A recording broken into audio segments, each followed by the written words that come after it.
नमस्कार मित्रों, Bhavans culture centre में 9 बरस पहले भारती जी के जन्मदिन पर एक कार्यक्रम कराया था। इस तरह के प्रोग्राम में जब से भारती जी स्वर्ग सिधारे तब से 10-20 बार ये प्रोग्राम इस तरह के करा चुकी हूँ, लेकिन जो याद इस कार्यक्रम की लोगों के मन में बस गई रह गई वो बहुत जल्दी से नहीं मिलती है। बड़ा आनंद आया था। तभी आयोजकों ने इस कार्यक्रम का नाम भी उनकी एक किताब के आधार पर, उनकी अंतिम किताब की सपना अभी भी, और कार्यक्रम को उन लोगों ने नाम दिया एक अतीन्द्रिय अनुभव। सचमुच ये कार्यक्रम एक अतीन्द्रिय अनुभव छोड़ जाता है। जितना बड़ा कवि उतने ही बड़े साहित्यकार और कलाकार उसकी रचनाओं को अपने अपने ढंग से सुना रहे। ऐसा आयोजन जल्दी से देखने को मिलता नहीं है, संभव नहीं हो पाता है। न जाने किन जन्मों के पुण्य प्रताप से, पता नहीं कौन से पुरखों के आशीर्वाद से मुझे भारती जी जीवन साथी के रूप में मिले हैं। तो उन्होंने मुझे संबोधित करके बहुत सारी कविताएं लिखी। हम लोग 45-40 साल तक साथ रहे, लेकिन अंत में जो उन्होंने कविता मुझे संबोधित करके लिखी, विधि का विचित्र विधान रहा कि वो कविता उनके जीवन में लिखी कविता अंतिम कविता साबित हुई। उसके बाद वो न लिख सके। तो आज वो कविता मैं आपको और सुना देना चाहती हूँ, उनके जीवन की अंतिम कविता। सफरनामा। मैंने घर छोड़ा, ओढ़ा देश निकाला, जाने किसकी तलाश में अलग जगाया। वीराने छाने जंगल जंगल भटका, पागलपन मुझ पर बीहड़ राहों का था। इस पागलपन के जाने क्या थे माने। मैंने घर छोड़ा, ओढ़ा देश निकाला, जाने किसकी तलाश में अलग जगाया। वीराने छाने जंगल जंगल भटका, पागलपन मुझ पर बीहड़ राहों का था। इस पागलपन के जाने क्या थे माने। सब समझे मैं हूँ नए गगन का पाखी, सब समझे मैं कुछ नया ढूंढ कर लाया। सच तो ये है मैं आज बता दूँ सबको, मैं पंख पसार उड़ा जितनी दूरी तक, वो सारा क्षितिज तुम्हारी बाहों का था। मैं पंख पसार उड़ा जितनी दूरी तक, वो सारा क्षितिज तुम्हारी बाहों का था। इन होठों से जितना जो कुछ रस पाया, उसको ही अपना गीत बनाकर गाया। इन होठों से जितना जो कुछ रस पाया, उसको ही अपना गीत बनाकर लाया। अब शाम उतर आई है, पथ धुंधलाया, धीरे धीरे उदास अंधियारा छाया। अब शाम उतर आई है, पथ धुंधलाया, धीरे धीरे उदास अंधियारा छाया। राहें पगडंडी सब होती जाती गुम, राहें पगडंडी सब होती जाती गुम। अब मेरे और करीब चलो तुम, जिस मन की मधुराई तन की उजराई मुझको संभाल कर इस मुकाम तक लाई। वो कदम कदम करती उजियार चलेगी, ये यात्रा जन्म जन्म के पार चलेगी। ये यात्रा जन्म जन्म के पार चलेगी। जन्म जन्म के पार यात्रा तो चलेगी। बस संतोष यही है, जीवन भर इनको याद जरूर किया जाएगा। इनका शरीर भले ही पंचभूत में समा गया हो, लेकिन इनकी यशः काया हमेशा हमेशा बनी रहेगी, जीवित रहेगी। नमस्कार।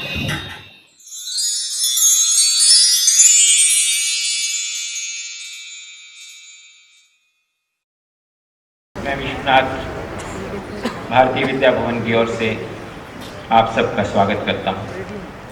आज का ये कार्यक्रम जिसमें हम सब शामिल होने के लिए यहाँ इकट्ठा हुए, डॉक्टर धर्मवीर भारती की जयंती मनाने के लिए है।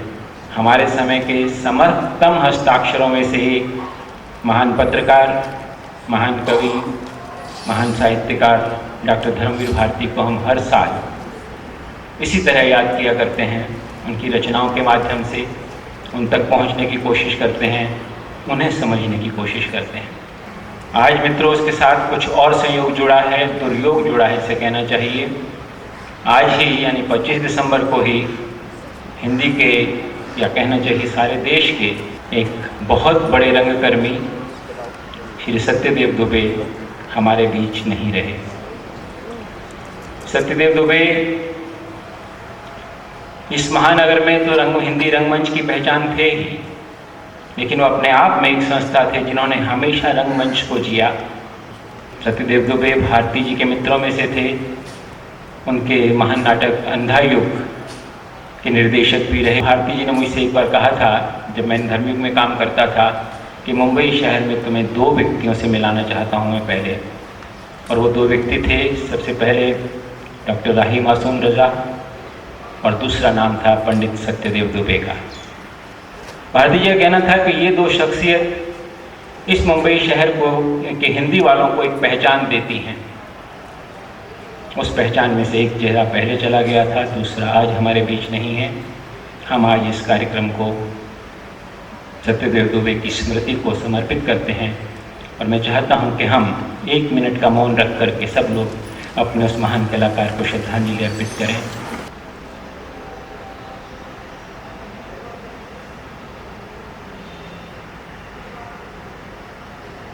हरि ओम।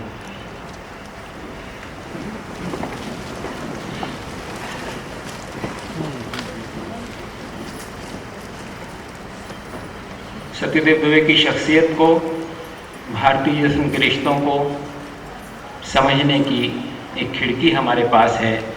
डॉक्टर धर्मवीर भारती ने दुबे जी के बारे में कुछ लिखा था। मैं चाहता हूँ उसका एक अंश यहाँ आज पढ़ा जाए और उसके लिए मैं राजेंद्र गुप्ता से निवेदन करता हूँ तो कृपया मंच पर आएँ और बताएं।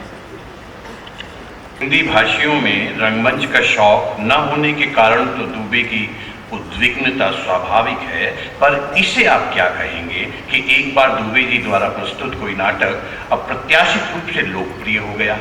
एक के बाद एक लगभग 11 प्रदर्शन होते गए, हर एक में हॉल फुल और बेहद टिकट बिके। हम लोग समाचार सुनकर बेहद प्रसन्न, पर दुबे जी को बधाई देने का मौका आया तो दुबे जी मुंह लटकाए चिंता मग्न कुछ कुछ खींचे हुए। पूछने पर बोले, इतनी जान खपाओ, ऊपर से एक और मुसीबत, इतने टिकट बिके। 11 प्रदर्शन में थिएटर यूनिट के पास करीब 8,000 रुपए इकट्ठे हो गए। अब बताइए इतने रुपयों का हम करेंगे क्या? ऐसे रुपए का बोझ चढ़ता रहा तो संस्था तो निश्चित रूप में डूब जाएगी। अब तक संस्था पर उधार चढ़ा रहता था तो ठीक ठाक चलती रहती थी। दुबे जी की चिंताओं से क्या हम और आप पार पा सकते हैं? व्यास के पुत्र शुक्रदेव इसी निष्पाप भोले बाल स्वभाव के कारण समस्त नग्नता के बीच निरपेक्ष विचरण कर पाते थे, अछूते निस्संग। और वैसे ही अछूते और निस्संग हैं सत्यदेव दुबे अपने तमाम चौंकाने वाले विचारों और व्यवहारों के बावजूद। अपनी वर्जनहीनता के सारे लच्छेदार दर्शन और अपने अत्याधुनिक प्रेस वक्तव्यों के बावजूद उनका असली बाना तो फकीरी का है।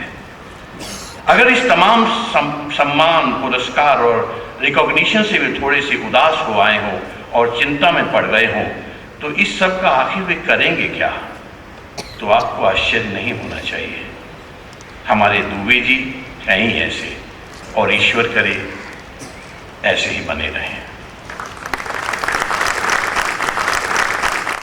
धन्यवाद राजेंद्र जी। मित्रों, आज का ये कार्यक्रम भारती जी को याद करने के लिए, जैसा कि मैंने आपसे कहा, अपने प्रिय लेखक को हम याद करते हैं। मेरे सारे मेहमान आज यहाँ हैं, आप सब भी यहीं हैं। इन सब मेहमानों का मैं भारतीय विद्या भवन की ओर से, कला केंद्र की ओर से, भवन कल्चरल सेंटर की ओर से बहुत बहुत स्वागत करता हूँ और आभार भी व्यक्त करना चाहता हूँ साथ साथ कि हमारे निमंत्रण पर अब साथ यहाँ आए। इस कार्यक्रम में हम डॉक्टर भारती को उनकी रचनाओं के माध्यम से जानेंगे और इस यात्रा में हमारी गाइड होंगी आदरणीय पुष्पा भाभी, पुष्पा भारती। तो मैं अब ये मंच पुष्पा भारती को सौंपना चाहता हूँ, वो हमें रास्ता दिखाएं। महान विभूतियों का अभिनंदन करते हुए आप सबको प्रणाम करती हूँ और साथ ही क्षमा मांगती हूँ कि आज आपके सामने साबित बैठी हुई हूँ, लेकिन अंदर से बहुत टूटी हुई हूँ। तो मुझसे कोई त्रुटियाँ हों तो कृपा करके आज अनदेखा कर दें, क्षमा कर दें। अपने मन को सुबह से ही बहुत समझा रही हूँ, अपने मन से बार बार कह रही हूँ कि देखो हमारे वेदों में भी तो कहा गया है, कबीर मनीषी परिभू स्वयंभू। ये लोग तो स्वयंभू होते हैं, स्वयंभू प्रभु होते हैं। ये हमारी और आपकी तरह से हाड़ मांस के बने हुए शरीर में नहीं रहते हैं। ये तो यशः काया के रूप में, इनकी यशः काया को ना तो जरा व्याप्ति है ना मृत्यु व्याप्ति है। ये अपनी यशः काया के रूप में सदैव जीवित रहते हैं। सत्यदेव दुबे, धर्मवीर भारती, ऐसे ही कोटि के लोग थे। इसी कोटि के थे कबीर मनीषी, स्वयंभू परिभू स्वयंभू थे। तो मैं क्यों चिंता कर रही हूँ? बहुत बड़ी विडंबना खेली सत्यदेव ने हमारे साथ। इतना प्यार करने वाला इंसान आज ही चला गया। होते तो मैं उनसे कहती जरूर, आज ही का दिन मिला था आपको जाने के लिए। उस पर भी मेरे बेटे शेखर ने सुबह सुबह मुझसे आज ये बात कही कि पुष्पा जी धीरज धर लीजिए, आप आज शाम को सबको कविताओं का कार्यक्रम रखा है, भारती जी की कविताएं सुनवाएंगी।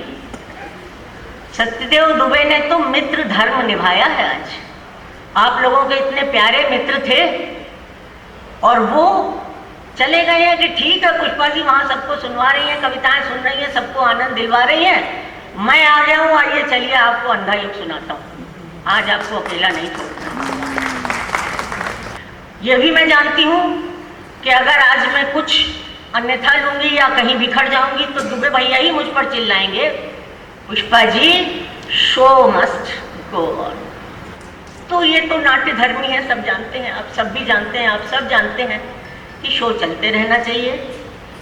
विश्वनाथ जी ने मेरे हाथ में सूत्र दे दिए हैं, ठीक है, मैं अपना कर्तव्य निभाऊंगी। बस पहले ही क्षमा मांग चुकी हूँ कि बीच बीच में मेरा गला जरूर सूखेगा, जबान जरूर सूखेगी, मुझे माफ कीजिएगा।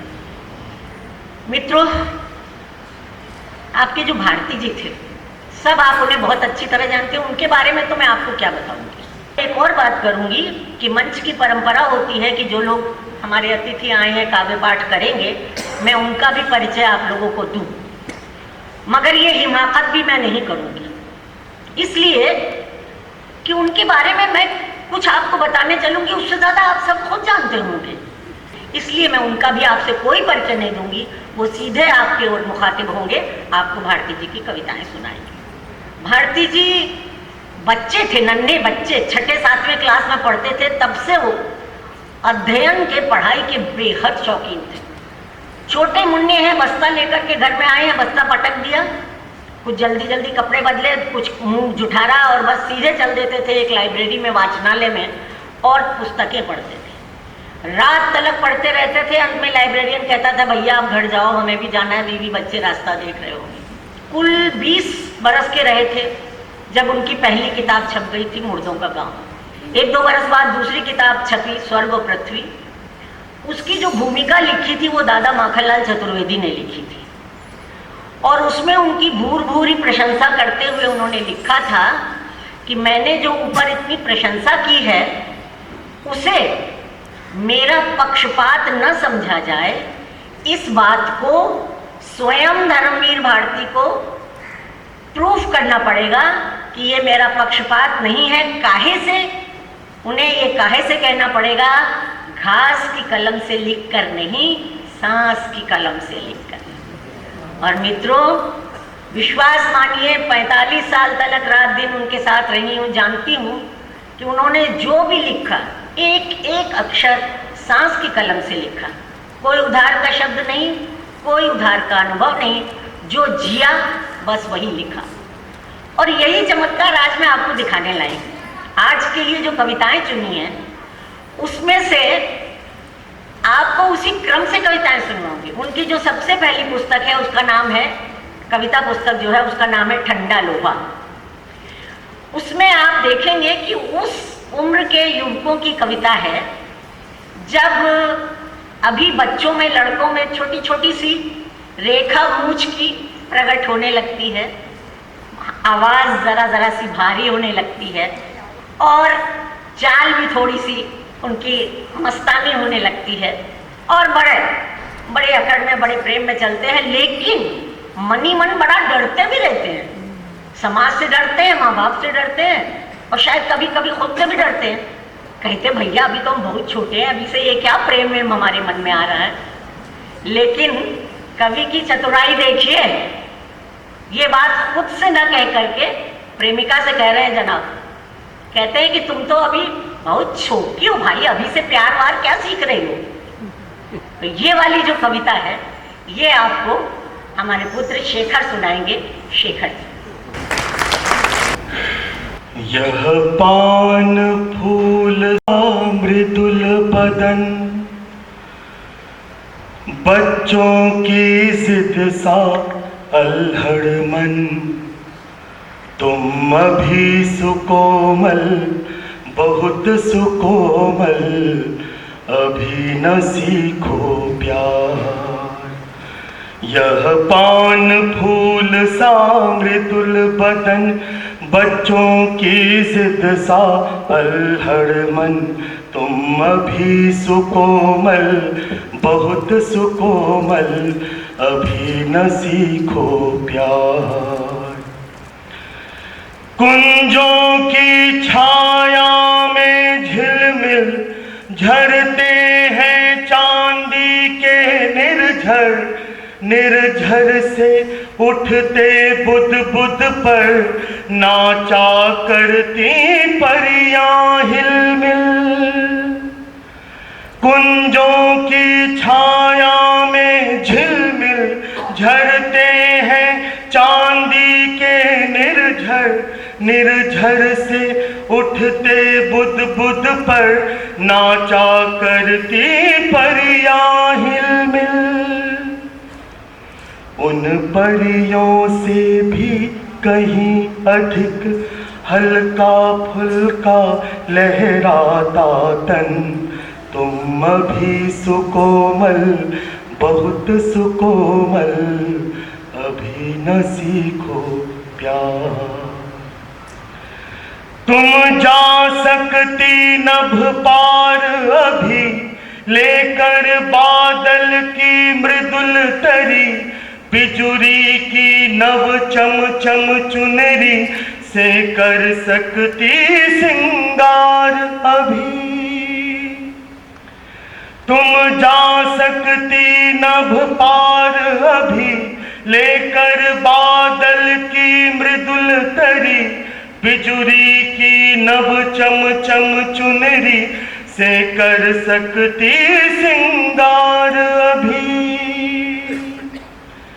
क्यों बांध रही सीमाओं में यह धूप सदृश खिलता यौवन, तुम अभी सुकोमल बहुत सुकोमल, अभी न सीखो प्यार। अब तक छाया, अब तक तो छाया है खुमार, रेशम की सलज निगाहों पर है, अब तक कांपे नहीं अधर, पाकर अधरों का मृदुल भार। अब तक तो छाया है खुमार, रेशम की सलज निगाहों पर है, अब तक कांपे नहीं अधर, पाकर अधरों का मृदुल भार। सपनों की आधी ये पलकें,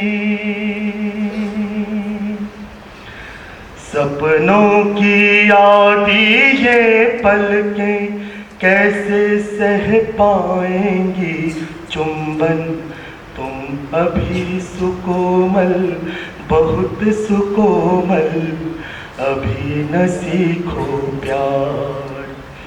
यह पान फूल सा मृदुल बदन, बच्चों की जिद सा अल्हड़ मन, तुम अभी सुकोमल बहुत सुकोमल, अभी न सीखो प्यार।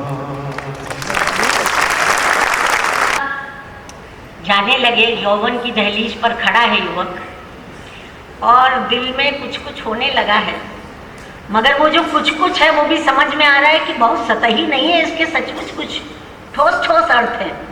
ये है, कोई प्यार ऐसी चीज है। और जब ये समझ में आ जाए कि हाँ इसके जरा गंभीर अर्थ हैं, ऐसे ही फालतू की बात नहीं है, तब जरा दिल में एक अकड़ भी आ जाती है। अपनी अंतरात्मा भी कुछ कहने लगे तो उसको भी दो बात सुनाने की ताव आ जाती है। तो ऐसे प्यारे से तेवर की कविता हमारे प्यारे से युवक आर्य बब्बर के मुंह से सुने आप। शीर्षक है कविता का गुनाह का गीत। मैं पुष्पा जी का बहुत आभारी हूँ कि उन्होंने मुझे इस योग्य समझा कि आज मैं आप सबके सामने डॉक्टर साहब की एक कविता प्रस्तुत कर सकूं। गुनाह का गीत, डॉक्टर धर्मवीर भारती। अगर मैंने किसी के होठ के पाटल चूमे, अगर मैंने किसी के नैन के बादल चूमे, महज इससे किसी का प्यार मुझ पर पाप कैसे हो? महज इससे किसी का स्वर्ग मुझ पर शाप कैसे हो? तुम्हारा मन अगर सींचूं, गुलाबी तन अगर सींचूं, तुम्हारा चित्र खींचूं प्यास के रंगीन धोरों से, कली सा तन, किरण सा मन, शिथिल सतरंगियां आंचल, उसी में खिल पड़े यदि भूल से, अगर होठ के कुछ पाटल किसी के होठ पर झुक जाएं, कच्चे नैन के बादल, महज इससे किसी का प्यार मुझ पर पाप कैसे हो? महज इससे किसी का स्वर्ग मुझ पर शाप कैसे हो? किसी की गोद में सिर धर घटा घनघोर बिखरा कर, अगर विश्वास सो जाए धड़कते वक्ष पर मेरा, अगर व्यक्तित्व खो जाए, ना हो ये वासना तो जिंदगी की माप कैसे हो? किसी के रूप का सम्मान मुझ पर पाप कैसे हो? नसों का रेशमी तूफान मुझ पर शाप कैसे हो? किसी की सांस मैं चुन दूं, किसी के होठ पर बुन दूं, प्रणय में निभ नहीं पाती कभी इस दौर की शर्तें, यहां तो हर कदम पर, यहां तो हर कदम पर स्वर्ग की पगडंडियां घूमी।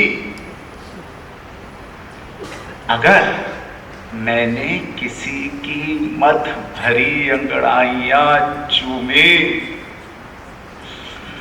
अगर मैंने किसी की सांस की पुरवाइयां चूमी, महज इससे किसी का प्यार मुझ पर पाप कैसे हो? महज इससे किसी का स्वर्ग मुझ पर शाप कैसे हो? महज इससे किसी का प्यार मुझ पर शाप कैसे हो, महज इससे किसी का स्वर्ग मुझ पर शाप कैसे हो। ऐसे में दर्द में छटपटाने में भी बड़ा मजा आता है, बड़ा सुख मिलने लगता है। ऐसा ही एक मुक्तक लिखा था भारती जी ने, वो मुक्तक आप सुने। ईश्वर न करे तुम कभी ये दर्द सहो, ईश्वर न करे तुम कभी ये दर्द सहो, दर्द हाँ अगर चाहो तो इसे दर्द कहो, मगर ये और भी बेदर्द सजा है दोस्त, मगर ये और भी बेदर्द सजा है दोस्त, कि हाड़ हाड़ चिटक जाए, हाड़ हाड़ चिटक जाए मगर दर्द न हो, हाड़ हाड़ चिटक जाए मगर दर्द न हो। और मित्रों, जब प्यार और प्यार का दर्द मन में समा जाता है तब क्या दुख और क्या सुख। प्यार करने वालों को जो अनिर्वचनीय अनुभव होने लगते हैं तो मन कहीं और रमने का सवाल ही नहीं उठता है, कहीं और जी लगेगा ही नहीं। जीवन की सार्थकता सिर्फ समर्पण में ही मिलती है, और समर्पण की ऐसी मधुर सी कविता आपको इस समय सुनाएंगे अनिल जोशी। धूप अंजुरी पर धूप सा मुझे पी लो, कण कण मुझे जी लो, जितना हुआ हूं आज तक मैं किसी का भी बादल नाए घाटियों का, पगडंडी का, अलसाई शामों का, जिन्हें नहीं लेता कभी उन भूले नामों का, जिनको बहुत बेबसी में मैं पुकारा है, जिनके आगे मेरा सारा अहम हारा है। गजरे सी बाहों का, रंग रचे फूलों का, पौराए सागर के ज्वार धुले कूलों का, हरियाली छाओं का, अपने घर जाने वाली प्यारी राहों का। जितना इन सब का हूं उतना कुल मिलाकर भी थोड़ा पड़ेगा, मैं जितना तुम्हारा हूं। जी लो मुझे कण कण, अंजुरी भर पी लो।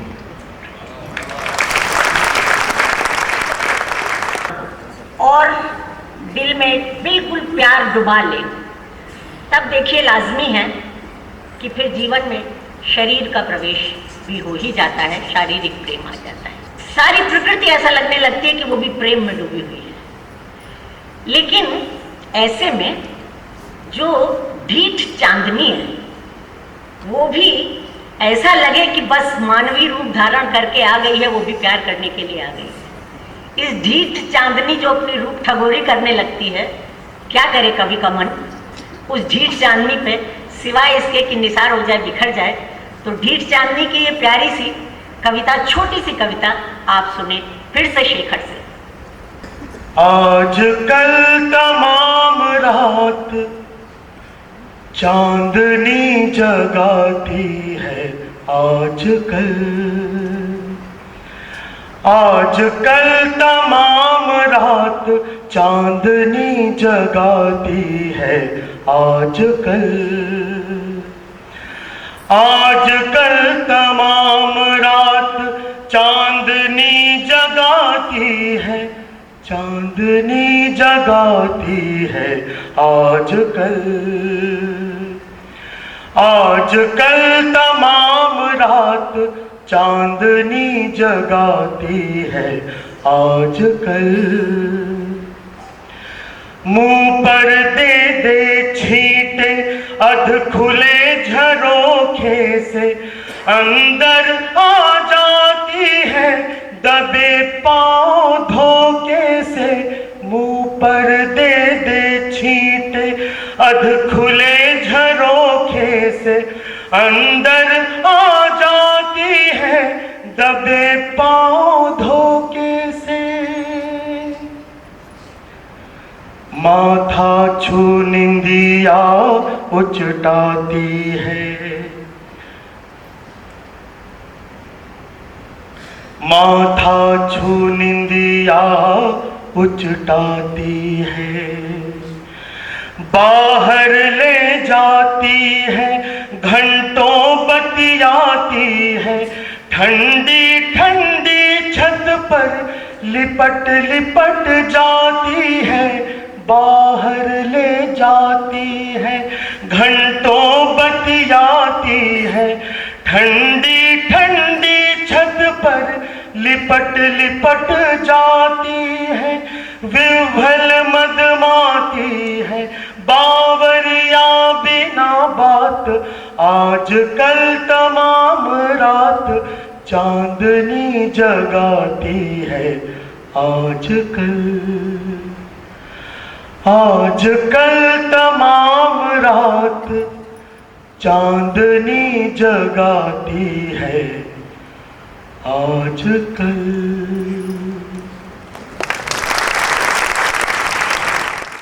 मित्रों, भारती जी पर हमेशा एक ठप्पा लगा दिया गया था कि वो रोमांटिक कवि। सच बात है, रूमानी तो कवि वो थे, उनके तो केवल कविता में ही नहीं, पूरे गद्य में भी आपको जहां तहां रूमान दिखाई देगा। लेकिन उनका रूमान कभी उच्छृंखल नहीं था, छिछला नहीं था, बहुत सुकुमारता थी उसमें, बहुत पावनता, बहुत पवित्रता। ऐसा भी देखिए जीवन में आता है, जब सब तरीके का प्यार जी लिया, जान लिया, तो जीवन में वो उम्र भी आती है जब एक दूसरे से बात करना या बातें बहुत देर तक गपियाना वाला छोड़ ही दीजिए, केवल पास बैठे रहें, बस उसका भी सुख जानते हैं। एक शब्द बोलने की जरूरत नहीं है, बस दोनों पास पास बैठे हैं। ये ऐसा गहरा और उदात्त प्रेम का जो रूप होता है, इस रूप को आपके सामने पेश करेंगे अनूप सोनी। सूरज में नहाए हुए नीले कमल सा ये चैत का नशीला दिन, सूरज में नहाए हुए नीले कमल सा ये चैत का नशीला दिन, मैंने बिताया नहीं, केवल गुजार दिया। बेसुध तुम्हारे पास बैठे हुए रूखी तुम्हारी मुक्त वेणी को उंगली में बार बार प्यार से लिपटाकर अनबांधे छोड़ दिया। निंदियारी आंखों से बार बार देखने की कोशिश की, देखा नहीं। बौर लदी नाजुक टहनी सी देह की हल्की गरमाई को केवल महसूस किया, जाना नहीं। शाम हुई, केवल तुम्हारी रूप गंध में पगा मन टूट टूट रह रहे अलसाने लगा। मैंने कुछ नहीं किया, मैंने कुछ नहीं किया। धीमे से तुम्हारे माथे पर झुके रूखे हठीले एक कुंतल को होठों से सवार दिया। सुनो सुनो, सच बतलाना, क्या तुमको कभी भी किसी ने भी इतना उजला, कोमल, पारदर्शी प्यार दिया? चैत का एक दिन।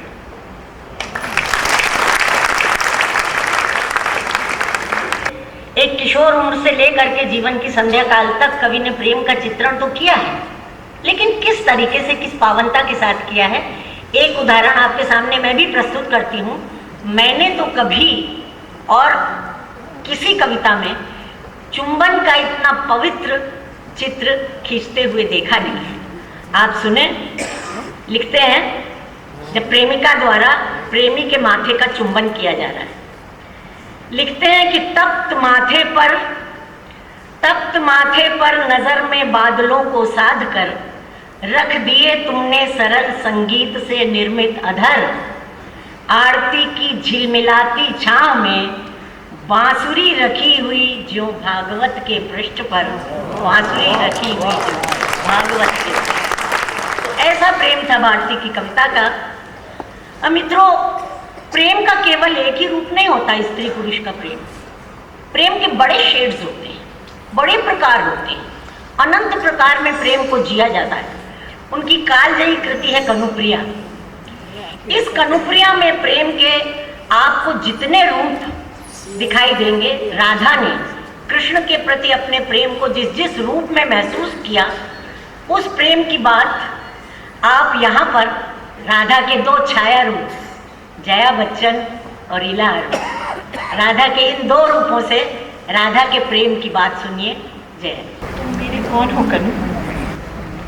मैं तो आज तक नहीं जान पाई। बार बार मुझसे मेरे मन ने आग्रह से, विस्मय से, तन्मयता से पूछा है, ये कनु तेरा कौन है, बूझ तो। बार बार मुझसे मेरी सखियों ने व्यंग से, कटाक्ष से, कुटिल संकेत से पूछा है, कनु तेरा कौन है री, बोलती क्यों नहीं। बार बार मुझसे मेरे गुरुजनों ने कठोरता से, अप्रसन्नता से, रोष से पूछा है, ये कान आखिर तेरा है कौन। मैं तो आज तक कुछ नहीं बता पाई। तुम मेरे सचमुच कौन हो कनु? अक्सर जब तुमने माला गूंथने के लिए कटीले झाड़ों में चढ़ चढ़ कर मेरे लिए श्वेत रत्नारी करौंदे तोड़कर मेरे आंचल में डाल दिए हैं, तो मैंने अत्यंत सहज प्रीति से गर्दन झटकाकर वेणी झुलाते हुए कहा है, कनु ही मेरा एकमात्र अंतरंग सखा है। अक्सर जब तुमने दावाग्नि में सुलगती डालियों, टूटते वृक्षों, हहराती हुई लपटों और घुटते हुए धुएं के बीच निरुपाय असहाय बावली सी भटकती हुई मुझे साहस पूर्वक अपने दोनों हाथों में फूल की थाली से सहेज कर उठा लिया और लपटे चीर कर बाहर ले आए, तो मैंने आदर, आभार और प्रगाढ़ स्नेह से भरे भरे स्वर में कहा है, कान्हा मेरा रक्षक है, मेरा बंधु है, सहोदर। अक्सर जब तुमने वंशी बजाकर मुझे बुलाया है और मैं मोहित मृगी सी भागती चली आई हूँ और तुमने मुझे अपनी बाहों में कस लिया है, तो मैंने डूब कर कहा है, कनु मेरा लक्ष्य है, मेरा आराध्य, मेरा गंतव्य। पर जब तुमने दृष्टता से अक्सर सखी के सामने मुझे बुरी तरह छेड़ा है, तो मैंने खींचकर आंखों में आंसू भरकर शब्दे खा खा कर सखी से कहा है, कान्हा मेरा कोई नहीं है, कोई नहीं है, मैं कसम खाकर कहती हूँ मेरा कोई नहीं है। पर दूसरे ही क्षण जब घनघोर बादल उमड़ आए हैं और बिजली तड़कने लगी है और घनी वर्षा होने लगी है और सारे वनपथ धुंधला कर छिप गए हैं, तो मैंने अपने आंचल में तुम्हें दुबका लिया है, तुम्हें सहारा दे देकर अपनी बाहों में घेर गांव की सीमा तक तुम्हें ले आई हूँ। और सच सच बताऊं तुझे कनु सांवरे कि उस समय मैं बिल्कुल भूल गई हूँ कि मैं कितनी छोटी हूँ और तुम वही कान्हा हो जो सारे वृंदावन को जल प्रलय से बचाने की सामर्थ्य रखते हो। और मुझे केवल यही लगा है कि तुम छोटे से शिशु हो, असहाय, वर्षा में भीग भीग कर मेरे आंचल में दुबके हुए। और जब मैंने सखियों को बताया कि गांव की सीमा पर चितवन की छांव में खड़े होकर ममता से मैंने अपने वक्ष में उस छोने का ठंडा माथा दुबकाकर अपने आंचल में उसके घने घुंघराले बाल पोंछ दिए, तो मेरे उस सहज उद्गार पर सखियां क्यों कुटिलता से मुस्कुराने लगी, ये मैं आज तक नहीं समझ पाई। लेकिन जब तुम्ही ने बंद तेज से प्रदीप्त होकर इंद्र को ललकारा है, काली की खोज में विशैली यमुना को मथ डाला है, तो मुझे अकस्मात लगा है कि मेरे अंग अंग से ज्योति फूटी पड़ रही है। तुम्हारी शक्ति तो मैं, तुम्हारा संबल, तुम्हारी योग माया इस निखिल पारावार में ही पर्याप्त हूँ, विराट, सीमाहीन, अदम्य, दुर्दांत। किंतु दूसरे ही क्षण जब तुमने वेतस लता कुंज में गहराती हुई गोधुली बेला में आम के एक बौर के चूर चूर कर धीमे से अपनी चुटकी से भरकर मेरे सीमंत पर बिखेर दिया, तो मैं हतप्रभ हो गई। मुझे लगा कि इस निखिल पारावार में शक्ति सी, ज्योति सी, गति सी फैली हुई मैं अकस्मात से मटाई हूँ, सीमा में बंध गई हूँ। ऐसा क्यों चाहा तुमने कहना? पर जब मुझे चेत हुआ तो मैंने पाया कि हाय सीमा कैसी, मैं तो वो हूं जिसे दिग्वधु कहते हैं, कालवधु। समय और दिशाओं की सीमाहीन पगडंडियों पर अनंत काल से अनंत दिशाओं में तुम्हारे साथ साथ चलती चली आ रही हूँ, चलती चली जाऊंगी। इस यात्रा का आदि न तो तुम्हें स्मरण है न मुझे, और अंत तो इस यात्रा का है ही नहीं मेरे सही यात्री। और तुम इतने निठुर हो और इतने आतुर कि तुमने चाहा कि मैं इसी जन्म में, इसी थोड़ी सी अवधि में जन्म जन्मांतर की समस्त यात्राएं फिर से दोहरा लूं। और इसीलिए संबंधों की इस घुमावदार पगडंडी पर, क्षण क्षण पर तुम्हारे साथ मुझे इतने आकस्मिक मोड़ लेने पड़े हैं कि मैं बिल्कुल भूल ही गई हूँ कि मैं अब कहाँ हूँ और तुम मेरे कौन हो। और इस निराधार भूमि पर चारों ओर से पूछे जाते हुए प्रश्नों की बौछार से घबराकर मैंने बार बार तुम्हें शब्दों के फूल पाश में जकड़ना चाहा है। सखा, बंधु, आराध्य, शिशु, दिव्य, सहचर और अपने को नई व्याख्याएं देनी चाहिए। सखी, साधिका, बांधवी, माँ, वधु, सहचरी और मैं बार बार नए नए रूपों में उमड़ उमड़ कर तुम्हारे दर तक आई और तुमने हर बार अथाह समुद्र की भांति मुझे धारण कर लिया, विलीन कर लिया, फिर भी अकुल बने रहे। मेरे सांवले समुद्र मेरे सांवले समुद्र, तुम आखिर हो मेरे कौन? तुम आखिर हो मेरे कौन? मैं इसे कभी माप क्यों नहीं पाती? मैं इसे कभी माप क्यों नहीं पाती? तुम मेरे कौन हो कन्हू? मैं तो आज तक नहीं जान पाई। कन्हू? प्रिया,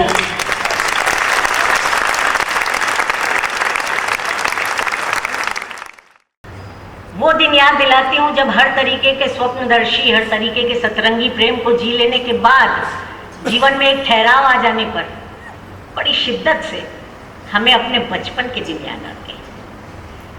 हमें वो बीते हुए दिन याद आते हैं जब तमाम तरह के रिश्तों को हम बहुत सहजता से, बड़ी पावनता से और बहुत उसमें लिप्त होकर के जिया करते थे।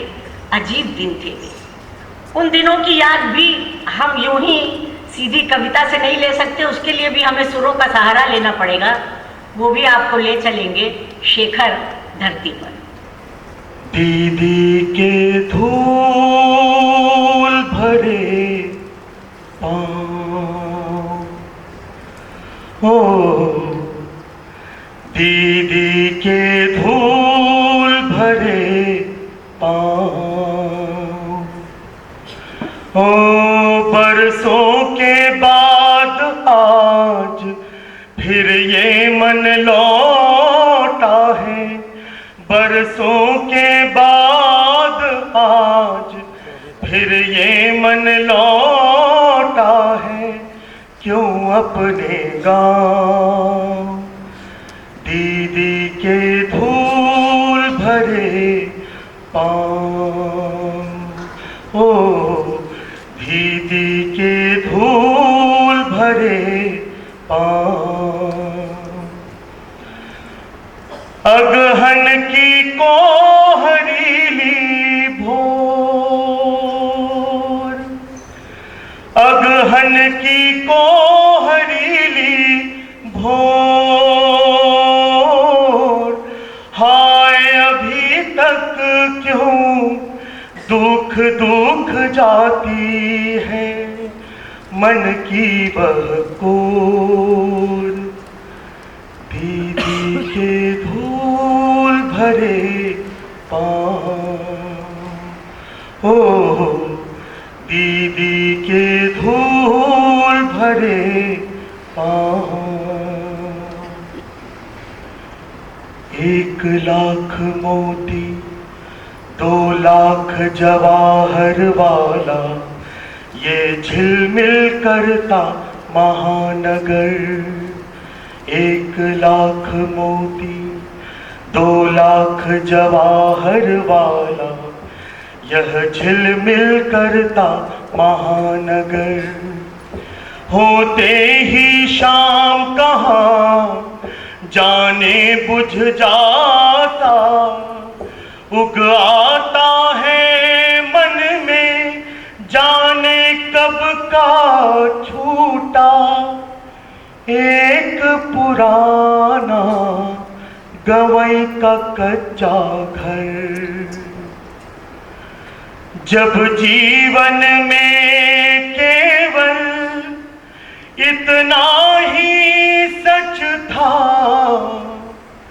जब जीवन में केवल इतना ही सच था, कोका बेली की लड़ इमली की छाँव, भीगे के धूल भरे पाँव,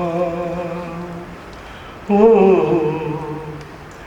भीगे के धूल भरे पाँव।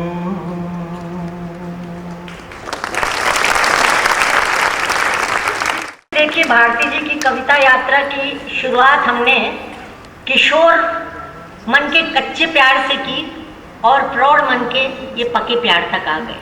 एक पड़ाव पूरा करने के बाद अब देखिए कवि के इस रूप को, जो बड़ा बेखौफ, निडर और बड़ा बहादुर था। वे केवल स्वप्नजीवी नहीं थे, बड़े जुझारू भी थे। बहुत पुरानी बात नहीं है, आप सबको याद होगा बांग्लादेश का जब युद्ध हुआ तब और अन्य पत्रकारों की तरह भारती जी केवल सीमा पर जाकर के और युद्ध के समाचार बटोर करके और युद्ध की रिपोर्टिंग नहीं करें। वो भारतीय सेना के साथ मूव किए हैं युद्ध के मैदान में। कर्नल नागरा और ब्रिगेडियर क्लेर, उनसे उनकी बड़ी दोस्ती हो गई थी और उनके साथ साथ जिस तरीके से सेना मूव कर रही थी, साथ ही साथ भारती जी भी युद्ध के मैदान में जा रहे थे और वहाँ जो अपना आपको हाल देखा उसे अपने धर्मयुक्त पाठकों को दिया था। सोच नहीं सकते आप कि ये कितनी कठिन यात्रा रही होगी। एक आदमी, वैसे तो वो जन्म से ही छोटे थे, बचपन से ही उनको बहुत ज़्यादा शौक था इस वाली बात का कि हमें अपने प्राण देश के लिए देने। डेढ़ हड्डी के पत्ते दुबले थे, लेकिन गांधी जी की पुकार पर वो अपनी पढ़ाई छोड़ करके और देश के आज़ादी की लड़ाई में पहुंच गए थे। लेकिन इस तरह युद्ध के अंदर जाना एक लेखक के लिए, एक कलमजीवी के लिए, और तोप और गोलियों का सामना करना, आप अंदाज सिर्फ लगाइए क्या हो सकता है। एक छोटा सा उदाहरण आपको देती हूँ। युद्ध शुरू हो गया था, जमालपुर गिराने की बात थी कि अब जमालपुर गिरेगा, इसके लिए लड़ाई की जानी थी। और ये हुआ, उसमें ये हम लोग यहाँ तक आ तो गए हैं। अब जमालपुर पर जो हमें युद्ध करना है तो ब्रह्मपुत्र नदी के दूसरे पार पाकिस्तान की सेना है और इस पार हमको जाकर के अपना मोर्चा साध लेना है। वो मोर्चा साधने के लिए जब ये लोग तैयारी के लिए कर्नल नागरा और ब्रिगेडियर क्लेर जाने लगे कि वो जगह ढूंढ के आए जहाँ से हम लोगों को हमला करना होगा, तो ये कहने लगे चलो हम भी साथ चलते हैं। अरे तुम कहाँ जाओगे, वो खतरा है। नहीं नहीं चलिए ना। और वो लोग तो अपने कैमोफ्लेज की ड्रेस में होते हैं और ये श्रीमान जी एक बड़ी मस्तानी सी पीले रंग की जो है मस्टर्ड कलर की बहुत बढ़िया चमकती हुई टी शर्ट पहने हुए थे, ऐसे ही चल दिए वहां पर। अब क्या होता है कि ये लोग, पता चला कि ब्रह्मपुत्र नदी का एक किनारा ऐसा है जहां पर बहुत पतला है, तो ये सोचा गया कि अपनी तोपें यहाँ पर जो केले के पेड़ लगे हुए हैं, अपनी तोपें तो यहाँ बैठा देंगे और फिर यहाँ से कैसे अटैक करेंगे, सारा प्लान बन रहा था। ठीक है जी, बन रहा था। ये सब बना करके ये लोग अभी जाने ही वाले थे, सोच रहे थे कि बस अब बहुत देर हो गई, यहाँ चला जाए। किससे पता था कि उस पार जो सेना पड़ी हुई है पाकिस्तान की, उन्हें और कुछ नजर नहीं आया, वो पीली टी शर्ट नजर आ गई थी बहुत, और निशाना साधा जाने लगा इस पीली टी शर्ट के ऊपर। तो बहुत देर तक मशीन गन से साधा जाता रहा। अल्टीमेटली तोप का गोला भी छोड़ा गया इस पीली शर्ट। उन्होंने कहा कि बस, ये लोग समझ गए तुरंत कि ये पीली टी शर्ट ने हार लिया सबको, और इनको कहा भारती लेट जाओ, और इनको वहीं पर लिटा दिया गया। और जो ब्रह्मपुत्र नदी की जितनी वो रेत थी, सारी इनकी पीली शर्ट को उस रेत से ढका गया और कहा कि एकदम रेंगते रेंगते हुए आगे चलो, बिल्कुल भी हिलना डुलना नहीं, और तुम्हारी ये पीली शर्ट नजर नहीं होने आनी चाहिए, टेढ़े होकर के रेंगते हुए जाओ। अब ये बेचारा कवि, ये बेचारा टेढ़ा होकर के सांप की तरह रेंगते हुए चलते चले आ रहे हैं। बीच बीच में उनके निर्देश मिल रहे हैं, हिलना मत, बीच बीच में अब ऐसी जगह आ गई है कि भाग जाओ, उठ जाओ और भागो, फिर लेट जाओ, फिर रेत में रेंगो, ये सब करते हुए बेचारे चले आ रहे हैं। खैर किसी प्रकार से ये हुआ, किसी प्रकार से ये लोग पार आए। वहाँ पर गांव वाले जो थे खटिया उटिया लेके और दवा वगैरह लेके बैठे थे कि कौन जिंदा आता है कौन मुर्दा आता है, और इन्होंने भी उठे जल्दी से जाके पहले अपना मुंह धोया उस पर से रेत। ये जब हाल हमको सुना रहे थे तो हमने बड़े चाव से उनसे पूछा कि भारती जी, मौत को आपने इतने करीब से देख लिया, वो तोप का गोला आप ही को निशाना बना रहा था और परखच्चे उड़ जाने थे आपके, आपको बिल्कुल मृत्यु आपके सिर पर मंडरा रही थी, उस समय आप क्या सोच रहे थे? बड़ी लालसा थी मन में कि सुनेंगे कि भाई तुम्हें याद कर रहे थे। इसी आशा में, इसी लालच में उनसे पूछा भी, तो कहने लगे सच बताएं? मैंने कहा हाँ सच ही बताइए। तो कहने लगे कि देखिए वो जो गोला तोप का आकर के गिरता था ब्रह्मपुत्र नदी में, तो गोला तो इतना तेज था कि वो नदी में अंदर घुसा तो जो उसकी तलहटी में से बालू उछल के ऊपर आई, वो बालू जब वापस गिरती थी तो जो उसकी टप टप ध्वनि होती थी उसमें बड़ा संगीत था, वो अब ये कवि जी बालू नदी के आकर गिर रही है उसमें उसका संगीत सुन रहे हैं, दुनिया में और किसी चीज का ख्याल नहीं। ऐसे तो थे धर्मवीर भारती।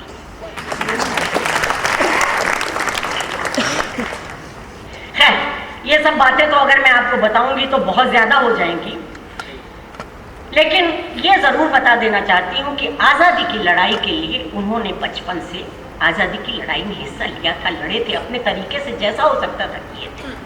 लेकिन जब आज़ादी मिल गई, आज़ादी मिलने के बाद उन्होंने देखा ये नेताओं का क्या हो रहा है, ये देश का क्या हो रहा है, ये राजनीति का क्या हो रहा है, और उन्हें लगने लगा कि क्या इसी सब के लिए हमने ये लड़ाई लड़ी थी, क्या इसी सब के लिए इतने लोग शहीद हुए थे, कुर्बानियां दी थी। उन्हें लगने लगा हम सारी की सारी पीढ़ी जो है पराजित हो चुकी हैं, हम जीत नहीं, हम अपनी हार चुके हैं, आज़ादी हमें मिली नहीं। तो ये और देख करके फिर जो उन्होंने एक कविता लिखी थी, उस कविता का नाम था, बड़े दुखी मन से लिखी थी, उस कविता का नाम था पराजित पीढ़ी का गीत। वो जो पराजित पीढ़ी का गीत है वो आपको सुनाएंगे भाई अनुपम खेर। मेरा एक ही डायलॉग था, थके हुए हैं हम पुर दूर दूर पहरा देते हैं वे सूने गलियारे में। और मैं और मेरे मित्र आनंद देसाई प्रहरी नंबर 1 और प्रहरी नंबर 2 थे, और हमारा नंबर सबसे एंड में आता था, तो तब तक हम वाकई थके हो चुके थे। तो आमतौर पे हमारे मुंह से निकल जाता था, पके हुए हैं हम पर घूम घूम पहरा देते हैं। वो तो मेरा पहला नेशनल स्कूल ऑफ ड्रामा का प्ले था, तो मैंने धर्मवीर जी को बहुत याद किया था मन में।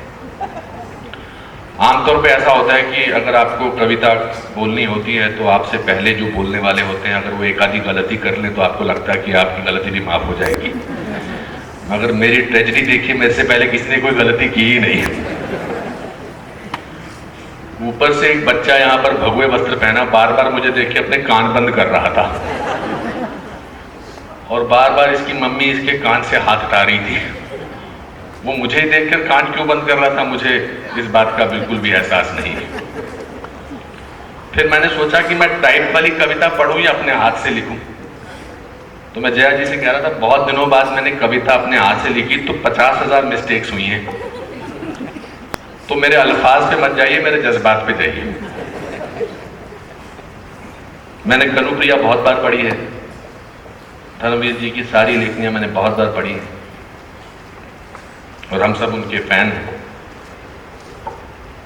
तो आप अगर मेरी गलती पे हंसे तो हंसना जरूर, ऐसे टेंशन में मत बैठना कि मुझे बुरा लगेगा।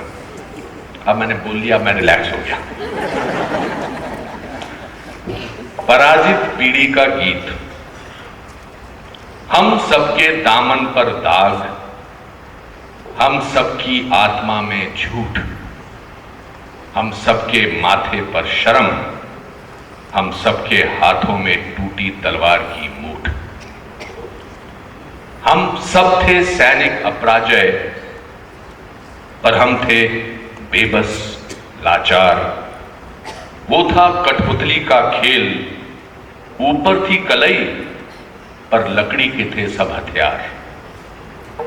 हम सबके थे अपने गीत, आखिर तक गाने की शर्त, पर जाने कैसे बदले बोल। हमने गाया कुछ पर कुछ निकला अर्थ। तुम क्या जानोगे ओ प्रभु उसके मन का कटु विक्षोम, जिसकी निष्ठा के आगे गर्हित था छोटे से छोटे समझौते का लोभ।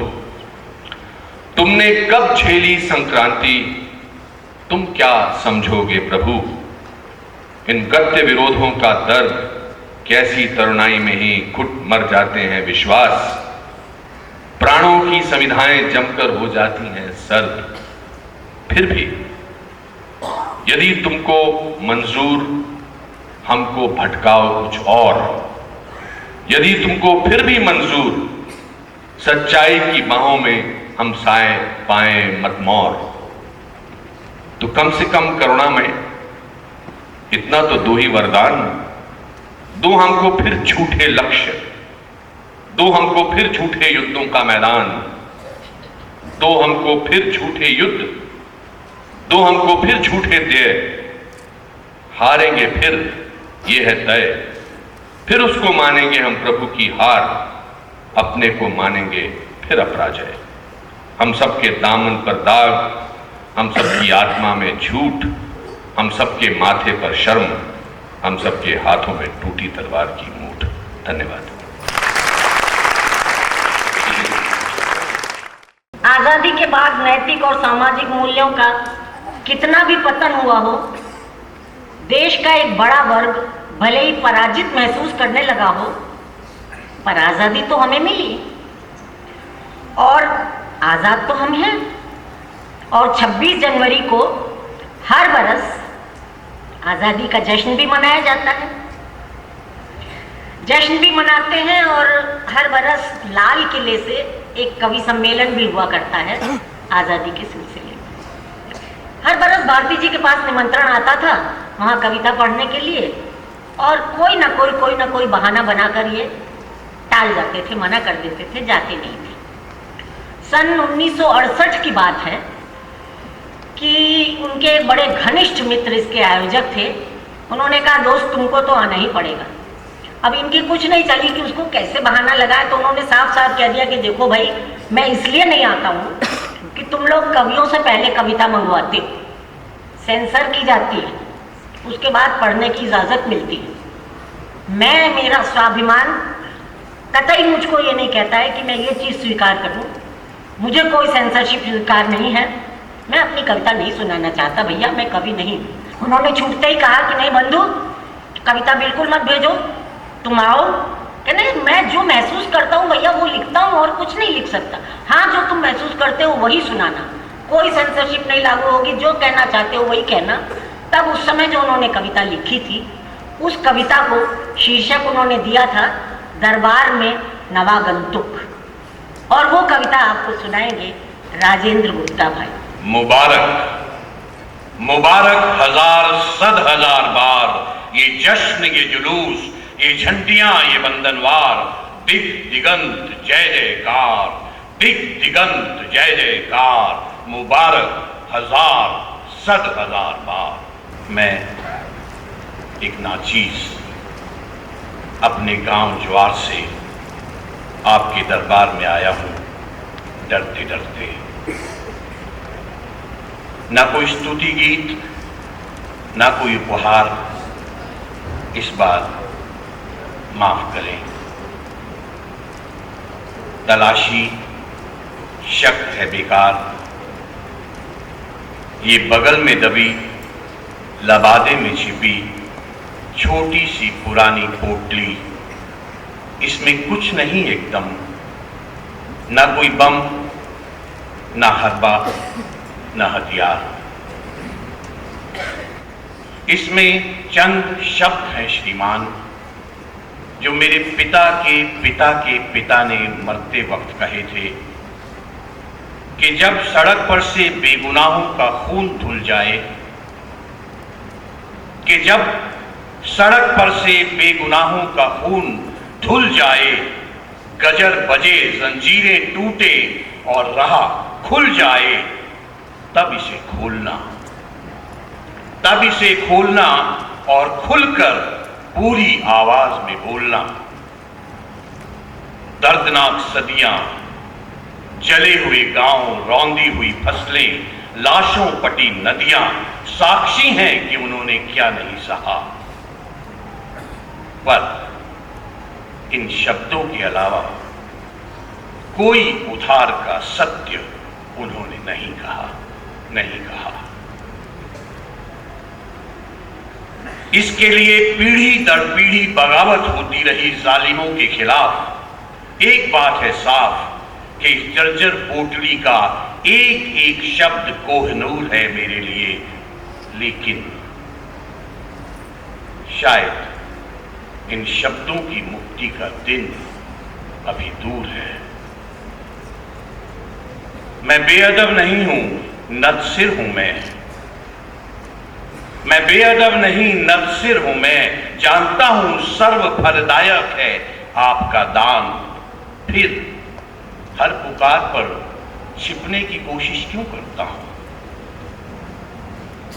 बेअदब नतसिर हूं, बेअदब नहीं हूं मैं, नतसिर हूं मैं। जानता हूं सर्व फलदायक है आपका दान, फिर हर पुकार पर छिपने की कोशिश क्यों करता हूं?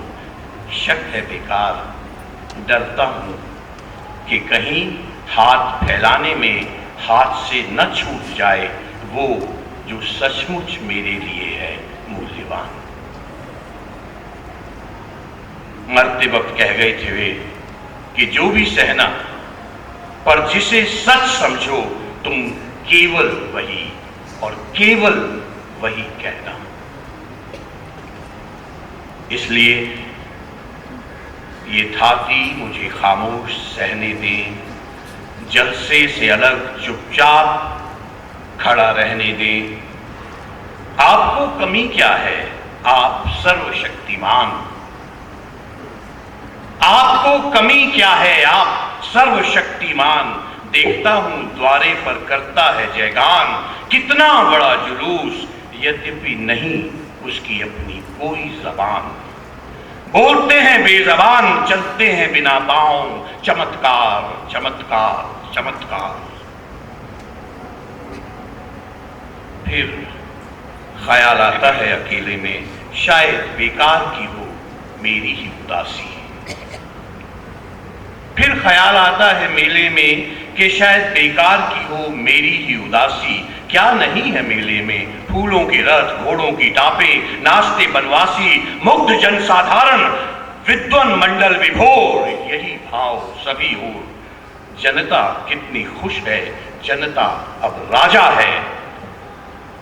क्या शान शौकत है, क्या बैंड बाजा है। मुबारक मुबारक हजार सद हजार बार, ये जश्न ये जुलूस, झंडियां बंधनवार, दिग दिगंत जय जयकार। मुबारक मुबारक हजार सद हजार बार।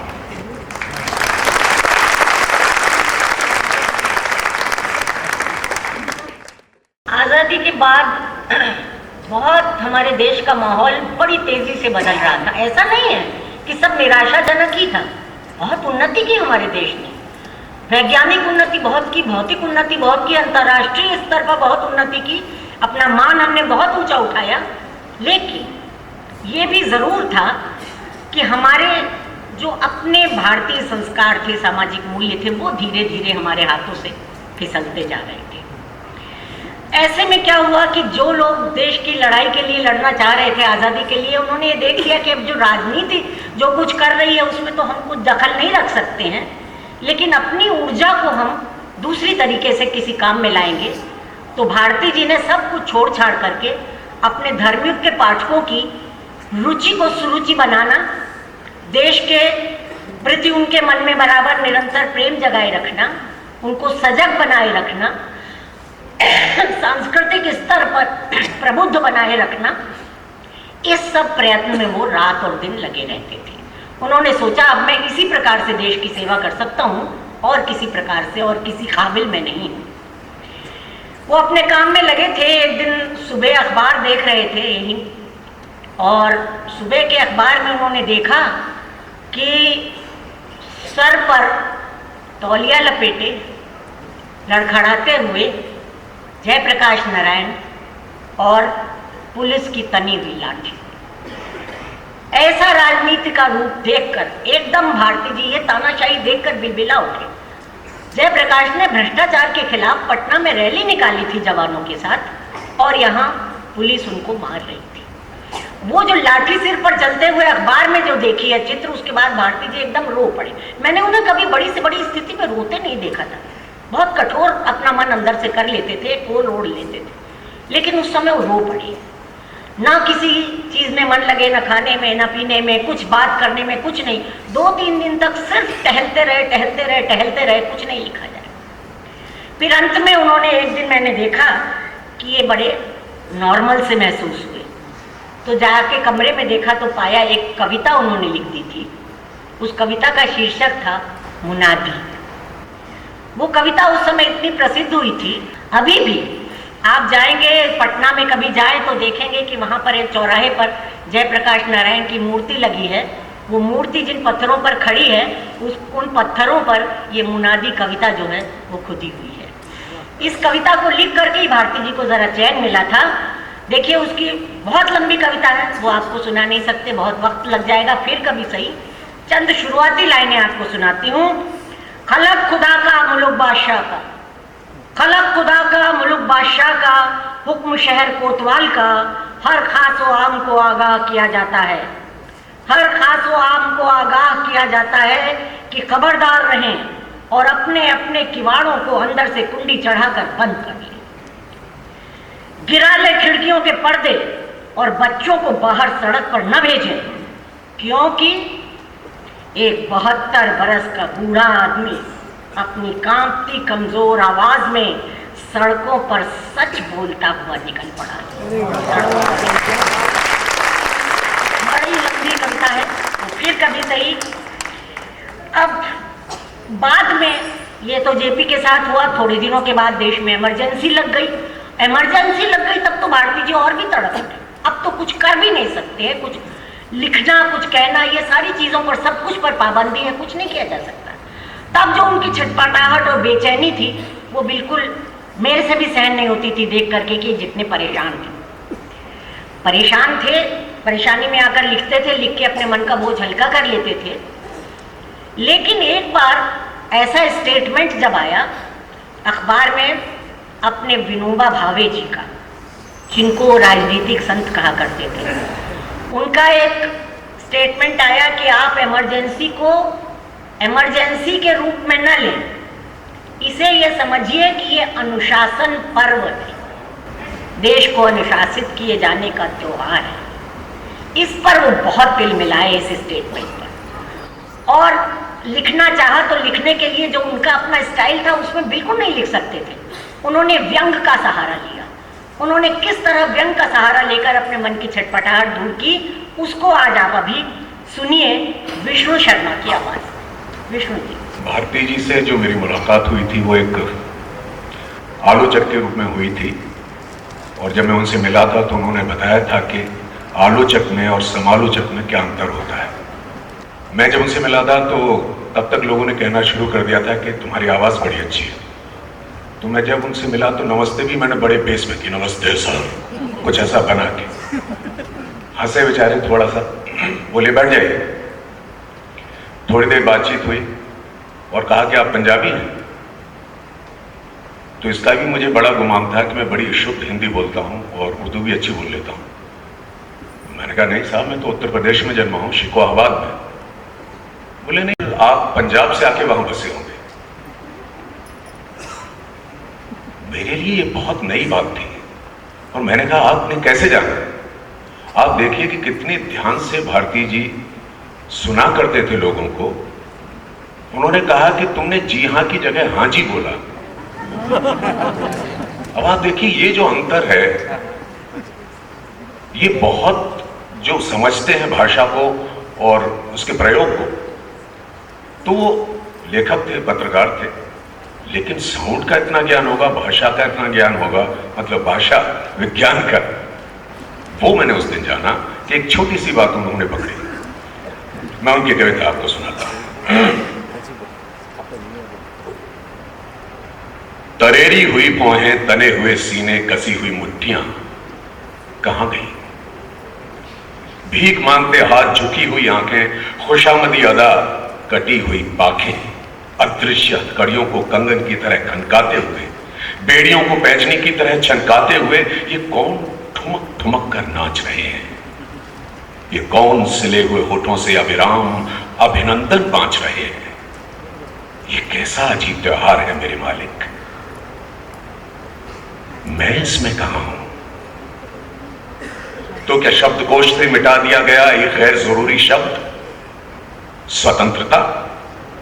एक तकलीफ देह शब्द जो खामखा याद दिलाता था नीला फैला आकाश, खुली खिड़की, आजाद तैरते बादल, बाकी की चहक झूठती डाली, पहाड़ी नदी, उन्मुक्त चंचल बच्चे, घर लौटते निश्चिंत बतियाते लोग, अब सहमे हुए लोग बतियाते नहीं।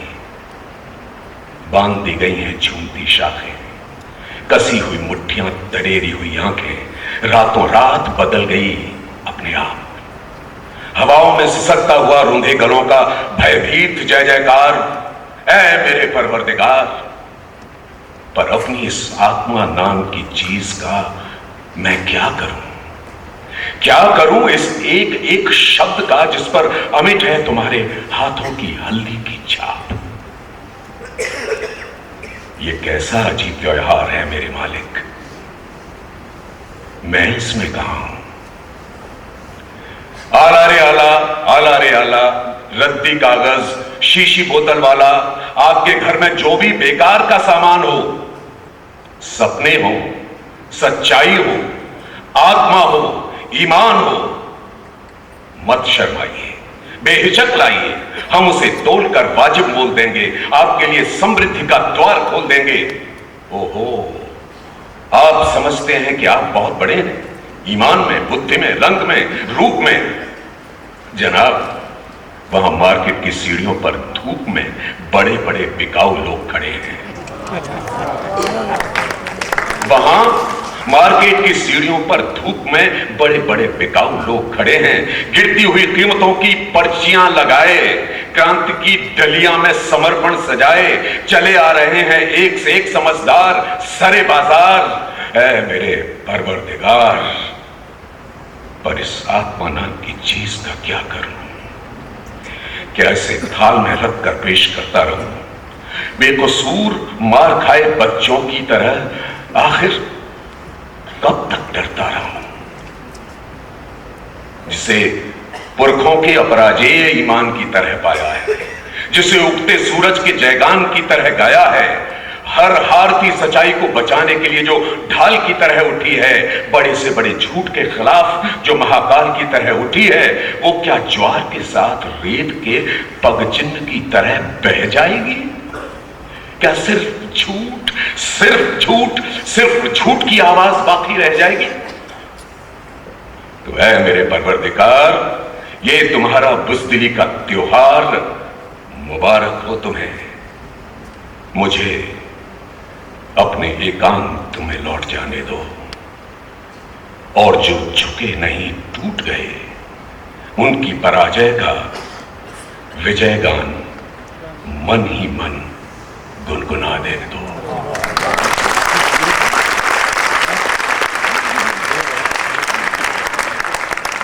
खैर, इमरजेंसी भी हटी, तख्त भी पलटे, राजनीति में तमाम तरह की उठापटक चली, तब्दीलियां होती रहीं, पर इसमें भी कोई शक नहीं है कि अराजकता का दौर अभी तक खत्म नहीं हुआ। भ्रष्टाचार और स्वार्थ हमारे देश का चरित्र खोखला कर रहा है। विश्व में हमारी एक अलग ही पहचान देने वाले हमारे भारतीय मूल्य हमारे हाथों से फिसलते जा रहे हैं। पर मित्रों, हमारे देश का इतिहास गवाह है। हम उस देश के वासी हैं जो हार कभी नहीं मानते। हूण हो, तुर्क हो, मुगल हो, अंग्रेज हो, तमामों आक्रमण हमारे ऊपर हुए, उन्होंने हमको चूर चूर कर डाला, लेकिन हम परेशान हुए, दुखी हुए, टूटे, लेकिन हर बार हम फिर उठ खड़े हुए उसी शान शौकत से। तो हमारी जो मनीषा है, हमारे जो कवि हैं, हमारा जो साहित्यकार है, उसने कभी आशा नहीं छोड़ी। भारती जी भी ऐसे ही थे, जो लड़ाई में विश्वास रखते थे, हारने में नहीं, पराजय में नहीं। उन्होंने भी इस बात की आशा कभी नहीं छोड़ी थी कि ये देश फिर से अपनी पूरी गरिमा को पाएगा, क्योंकि वो आदमी खुद भीतर से कैसा था। ये सिर्फ मैं आपके उसे एक मुक्तक में आपको बता देती हूँ जो उन्होंने लिखा था।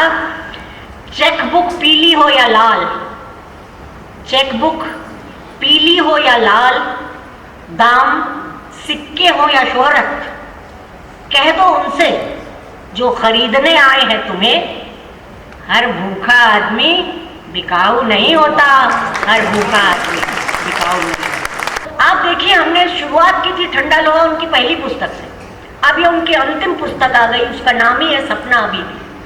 वो सपना ये देखते थे कि भारत हमारा हमेशा ऐसा नहीं रहेगा, एक दिन ठीक होगा। उस सपने की बात आप सुनिए विश्वनाथ सचदेव से।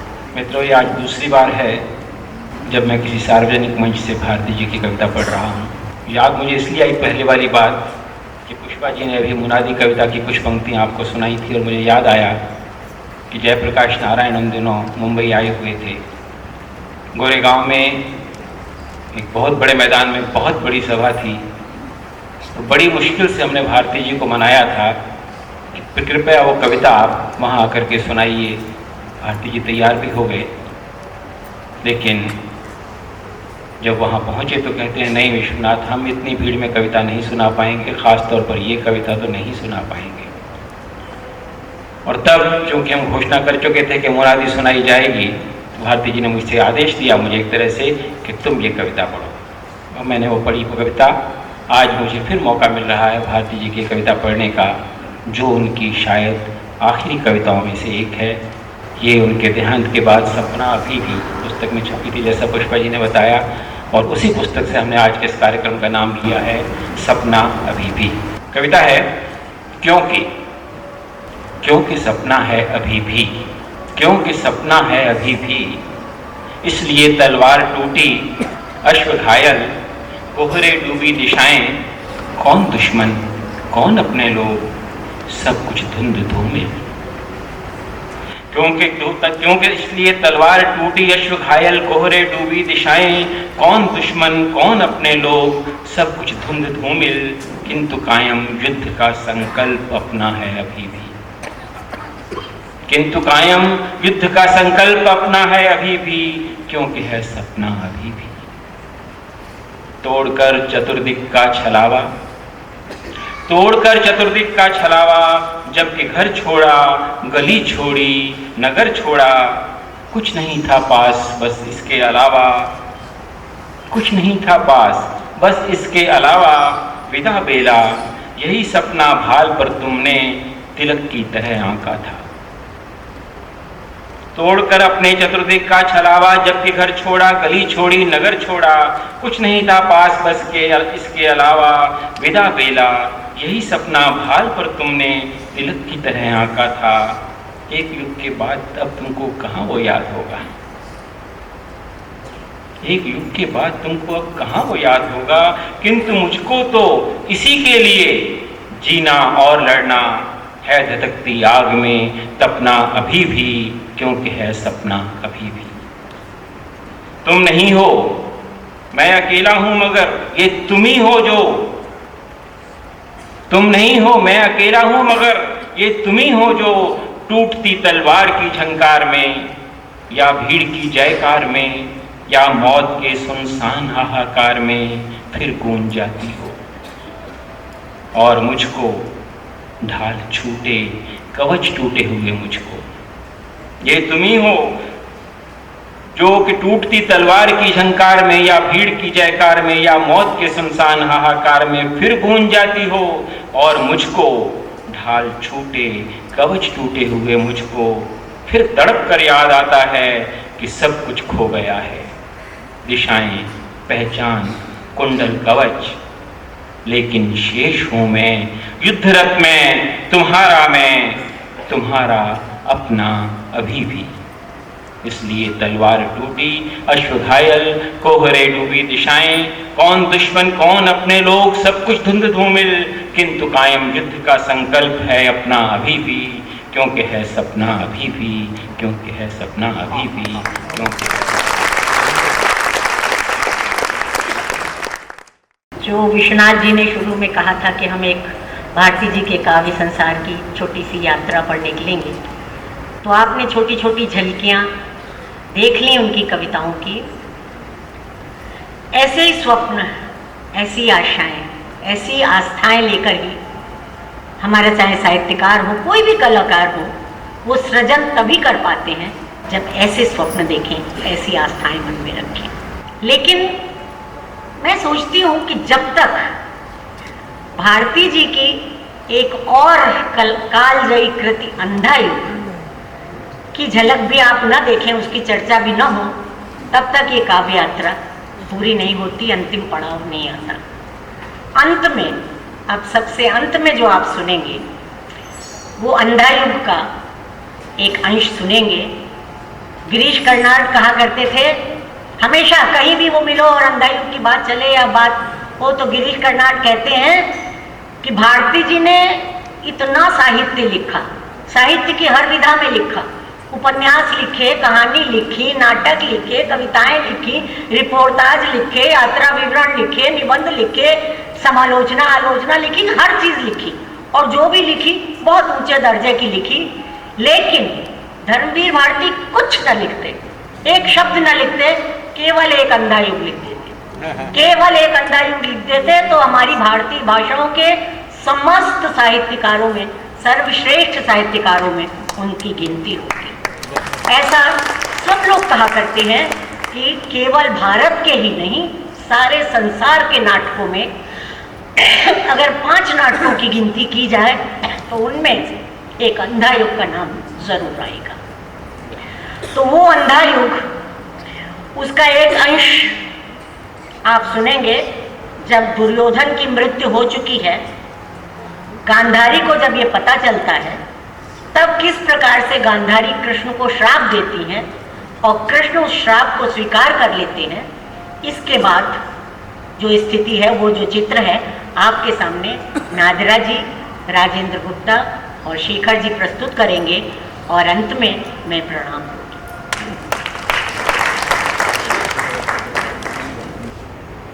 तो वो पड़ा है कंकाल मेरे पुत्र का, किया है ये सब कुछ कृष्ण, तुमने किया है ये। सुनो, आज तुम भी सुनो। मैं तपस्विनी गांधारी अपने सारे जीवन के पुण्यों का बल लेकर, अपने सारे पिछले जन्मों के पुण्यों का बल लेकर कहती हूं, कृष्ण सुनो, तुम यदि चाहते तो रुक सकता था युद्ध ये। मैंने प्रसव नहीं किया था कंकाल, वो इंगित पर तुम्हारे ही भीम ने अधर्म किया। क्यों नहीं तुमने वो श्राप दिया भीम को जो तुमने दिया निरपराध अश्वत्थामा को? तुमने किया है प्रभुता का दुरुपयोग। सुनो कृष्ण,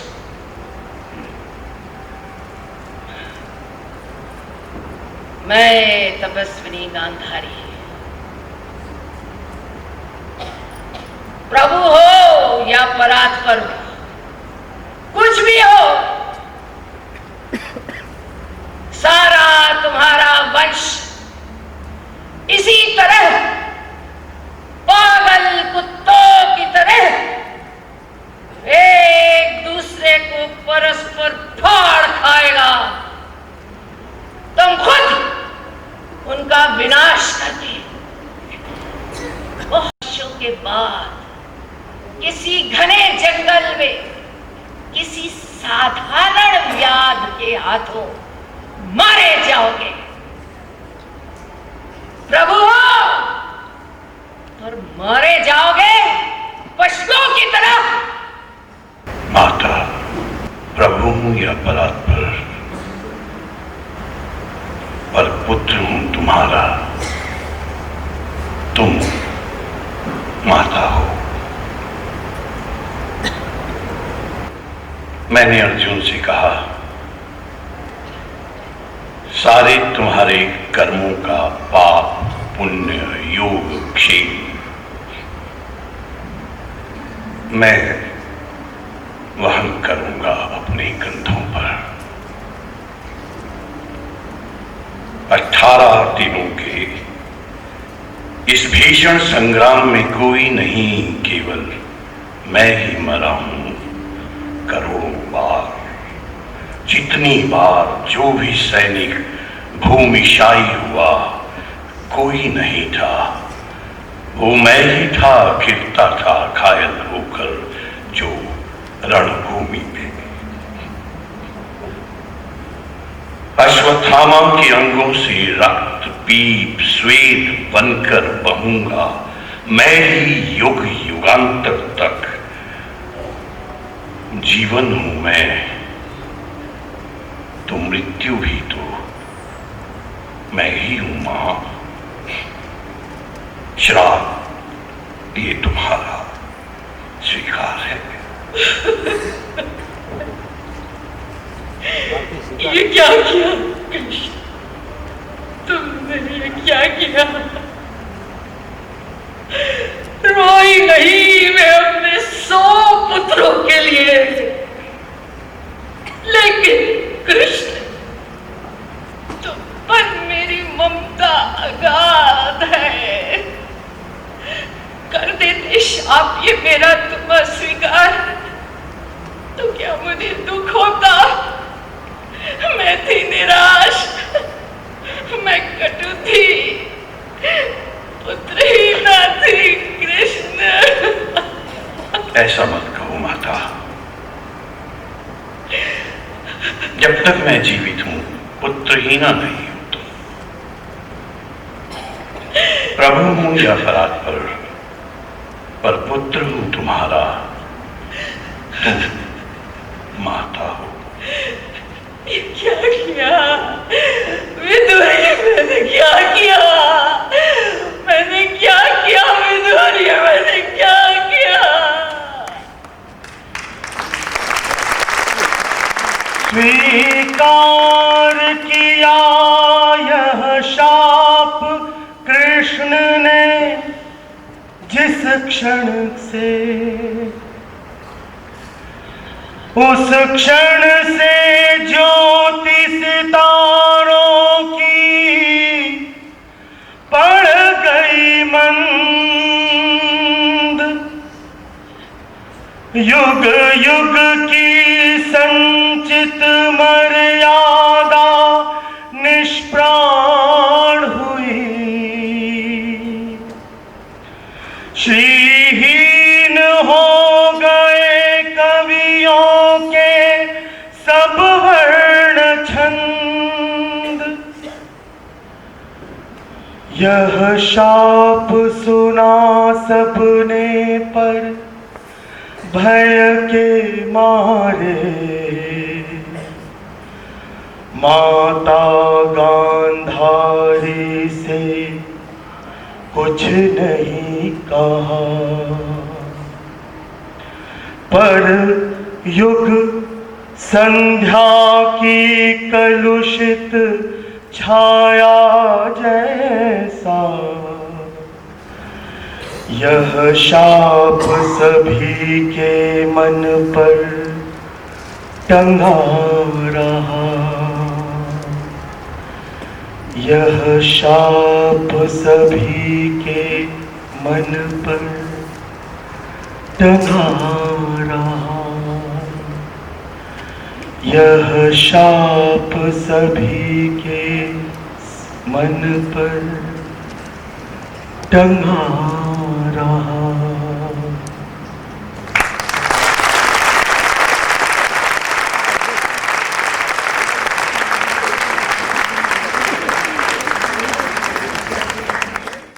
एक शाप के साथ हम आज का एक कार्यक्रम तो यहाँ समाप्त करते हैं, लेकिन उससे पहले कुछ महत्वपूर्ण बात होनी है। मैं अंधेरी भुवंस कल्चरल सेंटर की श्री ललित भाई शाह से निवेदन करता हूँ कि वो कृपया मंच पर आएँ और अपने अभ्यागतों का आभार व्यक्त करें। कमलेश, आज पुष्पा जी मैं बहुत दुखी भी हूँ और बहुत सुखी भी हूँ। दुखी इसलिए हूँ कि जिस अंदर योग से, रमेश तलवार से और दुबे जी से जुड़ के हम बच्चे की तरह जिनके साथ ये कार्य किया करते थे, वो आज मेरे साथ नहीं है। और सुखी इसलिए हूँ कि इतने सब महानुभाव आज भारतीय विद्या के इस मंच पे आए हैं आपके ऊपर।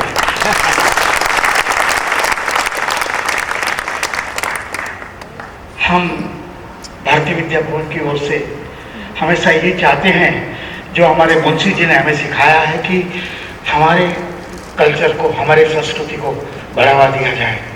और इससे अच्छा कौन सा काम हम कर सकते हैं कि जो अपनी संस्कृति को आगे बढ़ाने के लिए, कविता सुनने के लिए हम इतने सब एक साथ जमा हो सके। आप सर्व महानुभावों का मैं तहे दिल से शुक्रिया अदा करता हूँ और आप सबको भी यहाँ आने के लिए बहुत बहुत धन्यवाद देता हूँ। इन सारे मेहमानों का तो हम आभार व्यक्त करते ही हैं कि हमारे निमंत्रण पर सबके सब अपने व्यस्त समय से समय निकाल करके यहाँ पहुँचे हैं। हम आप सबके भी आभारी हैं। विधिवत आभार प्रकट करेंगे श्री अनिल जोशी, भारतीय विद्या भवन के सलाहकार। अनिल जोशी आइए। भारती जी की कविता का एक अनुभव है, मैं सबका आभारी हूँ। इतने सब सम्माननीय व्यक्ति यहाँ उपस्थित हुए हैं। कविता का साथ कैसा होता है? एक अमेरिकन पोएट कहता है, I do not invite you to my home because it is small, I will invite you to my loneliness because it is vast. मैं भारतीय विद्या भवन के ललित भाई का, कमलेश जी का, राणे जी का, राजू का, विश्वनाथ जी का और सब का आभारी हूँ, जिन्होंने ये कार्यक्रम को इतने कम समय में एक शानदार रूप दिया। और विश्वनाथ और सत्यदेव जी के साथ में ये भी बात दोहराना चाहता हूँ कि सत्यदेव दुबे आज हमारे बीच में नहीं रहे, लेकिन 2 साल पहले भारतीय विद्या भवन ने सत्यदेव दुबे जी का एक बड़ा सम्मान किया था यही जगह पर। और आज इनकी स्मृति नहीं है, लेकिन आप सबकी उपस्थिति ने फिर से शब्द को जिंदा कर दिया, फिर से अंधाई को जिंदा कर दिया।